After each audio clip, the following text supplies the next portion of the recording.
Holy crap, I forgot! No! I had such a good plan. It's gonna be awesome because my family's here. I was gonna record them, be with me, and hanging out, and fun stuff. Darn. Well, I'll share with you what we did. We just came back from a comedy improv group called the Antics. They were very, very good. Better than Murray's. They were very, very good, like professional-ish. They did lots of the same kind of stuff, scenes from a hat, lots of random things. But they also, if you've ever seen Mystery Science Theater 3000, they did a game called Hecklers, where there's two people on stage doing some really boring thing. Like, for instance, this one they were studying, and they'd have three people out in the audience just heckling whatever they were doing. So you'd see one person up on stage, and then they went like this. And then a person from out on the stage went, I tilted my head to indicate my level of boredom.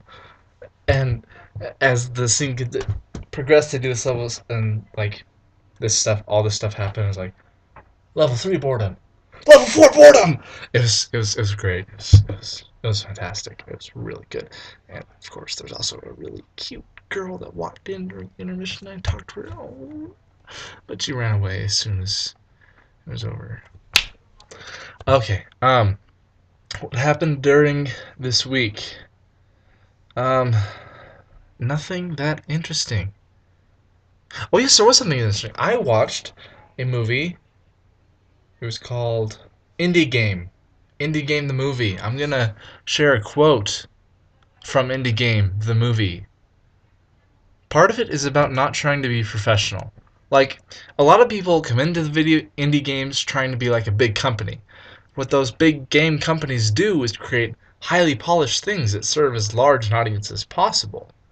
The way that you do that is by filing all the bumps on something. If there's a sharp corner, you make sure it's not going to hurt anybody that bumps into it or whatever. That creation of this highly glossy commercial product is the opposite of making something personal.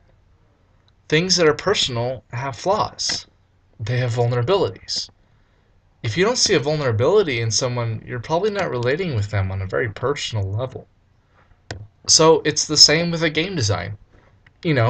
Making it was about let me take my deepest flaw and flaws and vulnerabilities and put them in the game and let's see what happens. I learned a lot from that. I thought it was very interesting. Very comparable in many respects to Frankenstein, at least in terms of what I learned from it. Uh, it was about three different developers. Jonathon Blow, who was actually a successful indie game developer, he made a Braid, Aether, Super Meat Boy, which was made by Edmund McMillan and Tommy Ruffness, which they had a lot of struggles to get through that, and Fez by Phil Fish, which is not currently done. It kind of told the story of how difficult it was to really make a game on their own. All the struggles, especially Phil Fish. Oh my goodness. He's had Fez in development for 4 years, but his mother died, his girlfriend left him. I think someone in his family is diagnosed with leukemia. On all this and his partner quit that was working with him, and it was kind of terrible. And I don't want to end on a terrible note because my family's here, and we're gonna see Wreck-It Ralph tomorrow because it's International Game Day. So play some video games, play some board games, people. Have fun, and yeah.